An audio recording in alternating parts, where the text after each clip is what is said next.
The NBA season always brings with it a rhythm, a pulse that's impossible to ignore, and tonight, as I sit back analyzing Tuesday's slate, I can feel that pulse stronger than ever.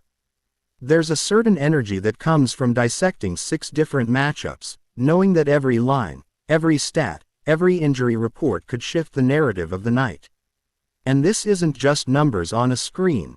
This is basketball as a story, and tonight, I want to take you through it as if we were standing courtside, watching the drama unfold in real time. We start in Philadelphia, but the story begins in a different kind of theater, the crossroads where NJIT meets Drexel. NJIT is riding high, a program best start at 3-1, and there's a sense of optimism that radiates from that locker room. They've beaten Fordham, Loyola Maryland, and Fairleigh Dickinson, and now they face the challenge of Drexel, a team that just endured a 30-point embarrassment at the hands of Syracuse. This isn't just a game for NJIT, it's the reality check, the moment where the fairy tale either pauses for a breath or the lights come on full. Drexel, reeling, has the perfect bounce-back spot, and you can almost see the narrative shaping itself. NJIT's story of hope collides with Drexel's reckoning. But now let's step into the NBA, where the first marquee game is the Warriors at the Magic. The Warriors come in as 3.5-point favorites. The absence of Jonathan Kuminga is a factor, and Buddy Hield is listed as probable, leaving a little uncertainty in their lineup.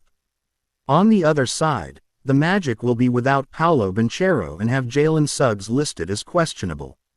When I look at trends, the Warriors are 5-5 against the spread in their last 10, while the Magic sit at 6-4, though their recent performances have been without Banchero, which changes the dynamic considerably. Here's where the story gets compelling. The Warriors, despite their talent, struggle against the center position.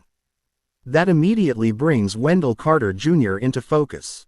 Carter has had a tendency to explode in these spots, particularly when Banchero is absent. Looking at his first quarter points specifically, he's hit his mark in 8 of the last 10 games, demonstrating an aggression and awareness that makes him a threat early and often. This is the type of player prop I love, a figure capable of giving us value based on patterns and context, a storyline that suggests he could replicate the kind of profitable runs we've seen from him in the past. On the Warriors' side, the offensive canvas is a little murkier. Moses Moody can swing wildly from hero to zero depending on the matchup, especially with Kuminga out. But then there's Steph Curry, the magician of the court, whose performances often scale with attention and stakes. Historically, the Magic have struggled against point guards, ranking among the league's highest in points allowed to that position. There's history here. We've seen Tyrese Maxey and others exploit that vulnerability. Curry in this matchup could very well rise to the occasion, a narrative of brilliance against a soft point guard defense. But overall, the game presents itself as balanced, slower paced, and dominated by sound defense. With Banchero out, I lean toward the Warriors. From Orlando, we shift our lens to Boston, where the Celtics face the Nets. There are no new injuries for Boston, which gives their rotation some stability, while the Nets continue to be without Cam Thomas. Boston has struggled against certain positions historically, particularly the center spot, and that brings Nick Claxton into focus. Claxton has been consistent, hitting his points line in 8 of his last 9 games and averaging 16 points per outing. He's an anchor for the Nets and a potential spoiler for Boston's defensive schemes. The Celtics, meanwhile, have their own narrative arcs unfolding. Jaylen Brown is heating up, Pritchard and Derek White have been finding their rhythm after cold starts, and Tatum's team has begun to gel following roster adjustments and trades.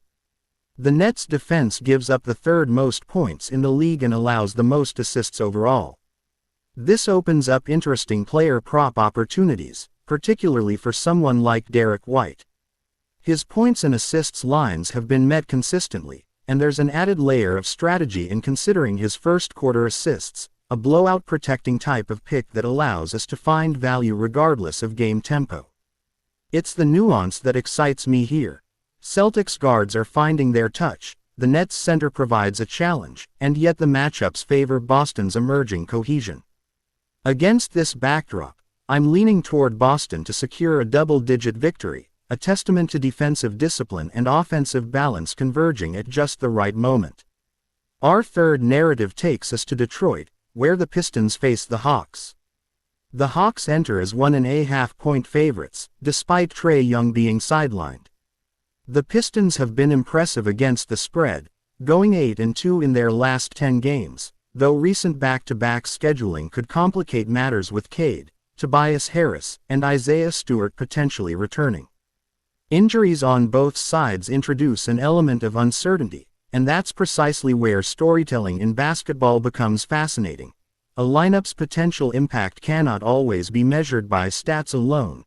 It's the human element, the unpredictability, the tension of players returning from rest or injury that adds texture to the prediction.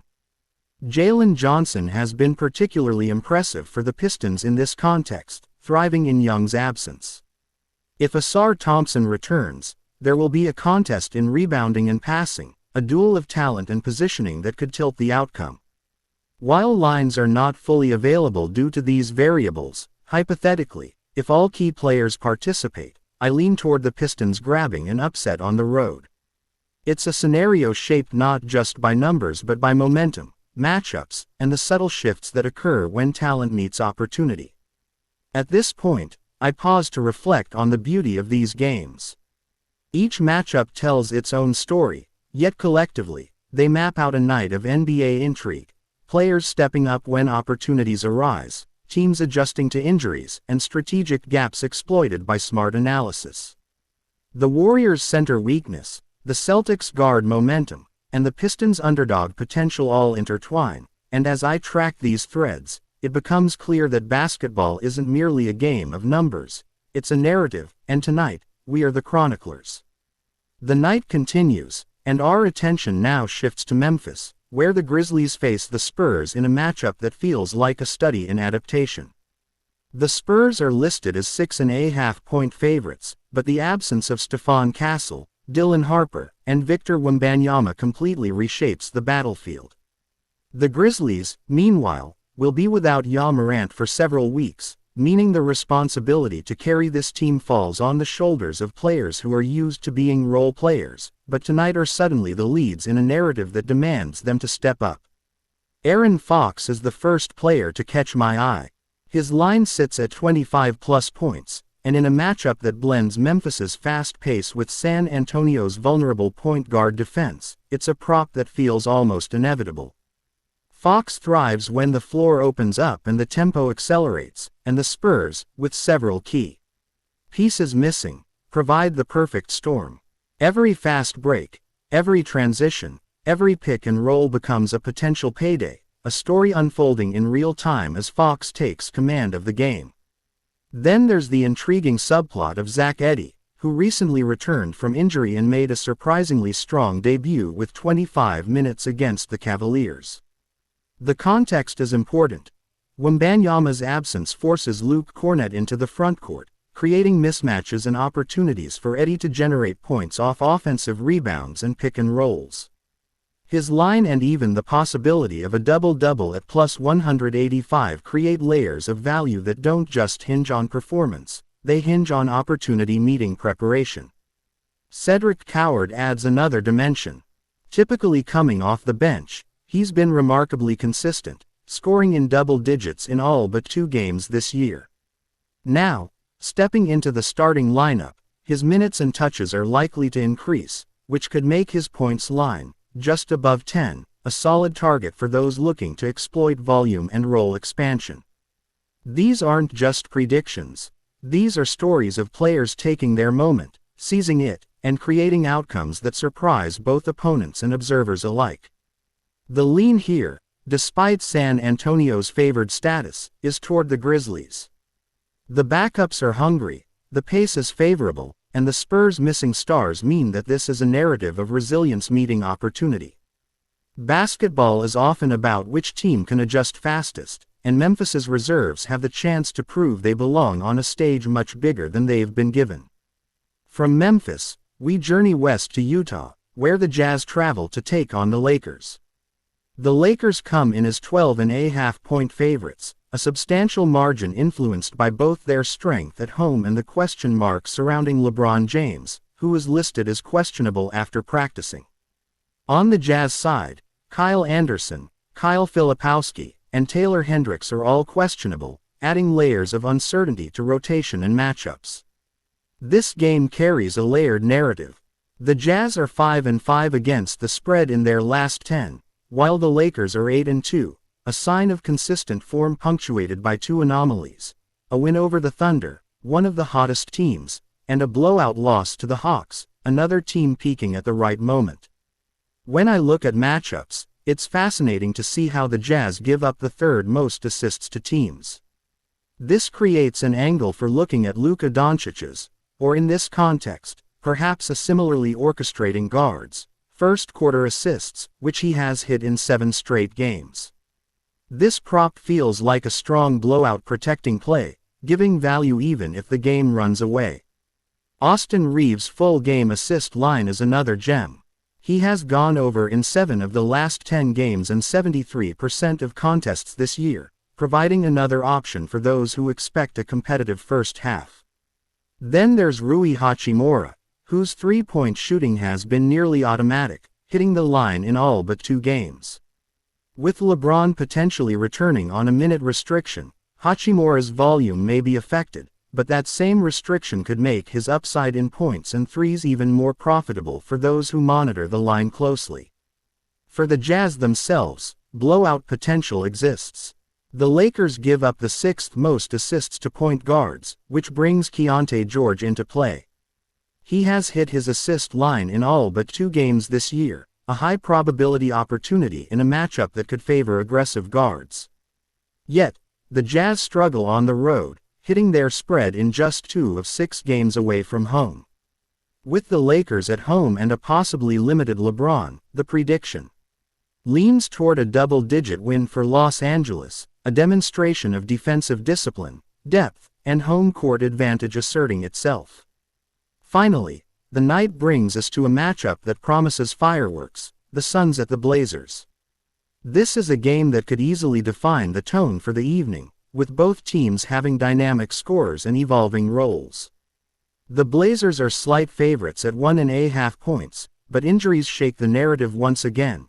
The Suns are without Grayson Allen and Jalen Green, while Drew Holiday is doubtful for Portland. In terms of form, the Suns are 8-2 against the spread, while the Blazers are 3-7. Yet beyond the numbers, the intrigue lies in the storylines. Devin Booker remains the focal point for the Suns, capable of changing the game with bursts of scoring brilliance. The Blazers' defensive struggles, particularly giving up points consistently, make this matchup ripe for high-volume scores. Dillon Brooks, for instance, has been shockingly consistent, posting 34 and 32-point outings back-to-back, with his lowest output this season being 15 points. He's a player whose storyline is one of unanticipated dominance, a figure emerging in the absence of other stars, exploiting opportunity and defensive gaps. On Portland's side, with Drew Holiday out, distributing responsibilities likely fall to Denny Abdia, a forward capable of facilitating, rebounding, and scoring, whose assist line could provide additional value. Guards Shaedon Sharpe and bench contributor Jeremy Grant are also poised for scoring bursts, each with consistent output throughout the season. These individual arcs create a larger narrative, a game filled with multiple interwoven stories of opportunity, adaptation, and potential overperformance. The lean here, considering form, injuries, and momentum, is toward the Suns on the road as underdogs. They've been hot, their stars are capable of taking over, and the Blazers' defensive vulnerabilities make this a contest where preparation, execution, and consistency are likely to define the outcome. This matchup is an ideal candidate for strategic player prop selections and even potential parlays, as multiple high-value opportunities exist for those watching closely. As the night progresses and the last matchups unfold, I can't help but reflect on the overarching narrative that ties all 6 games together. What makes a Tuesday slate like this so compelling isn't just the individual matchups, It's the interconnected stories of resilience, opportunity, and adaptation across the league. Each game is a microcosm, a window into the ways teams respond to adversity, injuries, and changing roles, and how players seize or squander the chances presented to them. Looking back, we began with the Warriors at the Magic, a game that subtly showcased the league's strategic depth. The absence of Jonathan Kuminga and Paolo Banchero created gaps in each team's rotation, and we could see how players like Wendell Carter Jr. could step up and exploit those weaknesses. His first quarter scoring has been remarkably consistent, hitting 8 of his last 10 games, and it's that consistency, that pattern of opportunity, which becomes a narrative thread we can follow with confidence. Meanwhile, Steph Curry's ability to rise in big moments against a defense that has struggled against point guards demonstrates the timeless truth that basketball is as much about context and opportunity as it is about raw talent. Boston vs. Brooklyn reminded me how quickly storylines can shift mid-season. The Celtics guards, once struggling, are now finding rhythm, while the Nets' Nick Claxton continues to anchor his team's offense at center. There's a delicate balance between explosive individual performance and cohesive team dynamics, and in watching these matchups, I'm constantly looking for the players whose arcs are peaking at the right time. Derek White's assists and points lines, for instance, tell a story of upward momentum, offering near-even money opportunities that align with both form and matchup. Predicting a double-digit win for Boston here isn't just a bet, it's an interpretation of narrative arcs converging in the optimal way. Detroit at Atlanta was a study in uncertainty and potential. With injuries clouding the horizon, every decision, every potential return of a key player, shaped the narrative of the game. Jalen Johnson's emergence in Trae Young's absence highlights how role players can suddenly become pivotal figures, and how the narrative of the season can pivot based on who steps up. If Cade, Isaiah Stewart, and Tobias Harris return in full force, the Pistons' lean toward a road victory becomes an intriguing, high-risk story of resilience versus talent. Basketball at this level is as much a drama of timing and opportunity as it is a statistical endeavor, and this matchup embodied the truth perfectly. Memphis at San Antonio provided one of the most fascinating subplots of the night. Aaron Fox, Zach Edey, and Cedric Coward each step into roles expanded by injury and necessity, embodying the league's endless capacity for narrative reinvention. Fox's 25-plus points line is not merely a numerical prediction, it's a recognition of pace, matchup, and opportunity converging to create a story we can anticipate with reasonable certainty. Meanwhile, Edey's potential double-double and Coward's scoring consistency demonstrate how even bench players can suddenly become central figures in the unfolding drama. The Grizzlies' lean, despite being the underdog, is a testament to the league's unpredictability, and the excitement of watching players seize their moment cannot be overstated. The Jazz at Lakers matchup emphasized how home court, injuries, and pacing dictate narratives just as much as talent. The Lakers' favorite status, LeBron James's questionable return, and Utah's road struggles all create a scenario where predictions require both statistical analysis and an understanding of story. Austin Reeves' assist line, Rui Hachimura's three-point consistency, and Keontae George's passing all demonstrate how player-specific narratives overlay the broader team arc. This game feels like a chess match, a negotiation between tempo, talent, and circumstance, with Los Angeles expected to assert dominance through depth, experience, and home advantage. Finally, the Suns at Blazers stands as a culmination of the night's thematic threads: opportunity, adaptation, and consistency. The Suns' stars, particularly Devin Booker, have the chance to take over a game in the absence of supporting pieces like Grayson Allen and Jalen Green. Dillon Brooks's scoring streaks tell the story of a player capitalizing on defensive lapses, while Portland's redistributed responsibilities to Denny Abdia and Shaedon Sharpe create multiple layers of intrigue. Predicting the Suns to win on the road as underdogs is less about odds and more about interpreting the narrative arcs of form, injury, and momentum. Across all 6 games, the patterns emerge clearly. Injuries create opportunity, consistency breeds confidence, and strategic awareness allows us to identify which players are poised to outperform expectations. First quarter props offer insurance against blowouts, full game lines reward consistency and endurance, and understanding team tendencies allows us to anticipate moments where the narrative may diverge from raw statistics. From Wendell Carter Jr. and Steph Curry to Derek White, Aaron Fox, Zach Edey, and Dylan Brooks, the night is a tapestry of players. Meeting opportunity, of storylines intersecting in ways that reward both observation and intuition. As we step back and look at the slate as a whole, the true takeaway is that the NBA is a living, breathing story every single night. Each matchup offers multiple perspectives: the underdog narrative, the breakout performance, the returning star, and the quiet, consistent contributors who often decide outcomes in subtle ways. Understanding basketball at this level requires not just analysis, but storytelling, seeing the arc of a player's season, the momentum of a team, and the chess match created by injuries and matchups. Every bet, every prop, every prediction is an attempt to read that narrative as it unfolds, to anticipate where it will bend, and to place yourself at the intersection of story and opportunity. Tonight, as I compile my insights, the key themes are clear. Lean toward the Warriors with their defensive advantage, trust Boston's emerging guard momentum, consider the Pistons' road potential, watch the Grizzlies' reserves rise, respect the Lakers' home control, and anticipate the Suns' underdog resilience. And beyond the spreads and props, the magic lies in the subtleties: first quarter scoring, assist lines, three-point efficiency, and the ways injuries redistribute opportunity. The NBA rewards those who can see the story before it's fully written, who can anticipate not just the numbers, but the arcs of performance, momentum, and strategy. As this night closes, I encourage you to reflect on the patterns, to engage with the subtleties, and to consider the stories behind the stats. Basketball isn't just a game of points, rebounds, and assists, it's a narrative of human performance, opportunity, and strategy. And if you want to continue exploring these patterns, to discuss prop plays, potential parlays, and detailed breakdowns, comments are always open, a place to dissect each matchup in real time. The night is alive with possibility, and staying engaged with the story allows you to see beyond the obvious.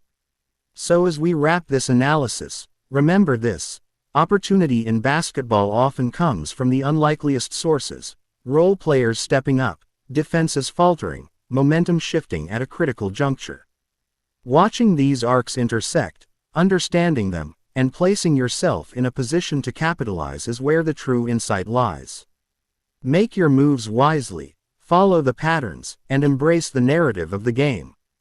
If you enjoyed this deep dive, please like the video, subscribe to the channel, and drop a comment to support the algorithm. Every interaction helps bring this content to more fans who appreciate detailed, cinematic NBA analysis. Engage with the discussions in the comments, watch the games through the lens of narrative and strategy, and above all, enjoy the thrill of watching the stories unfold on the hardwood. The slate tonight is a reminder that every NBA night is a story waiting to be told. Keep your eyes sharp, trust the trends, follow the arcs, and don't be afraid to chase opportunity when the narrative aligns. This is Beyond the Box Score, where we see not just numbers, but the stories behind the stats, and I'll catch you next time for another cinematic journey through the league. God bless, and enjoy the games.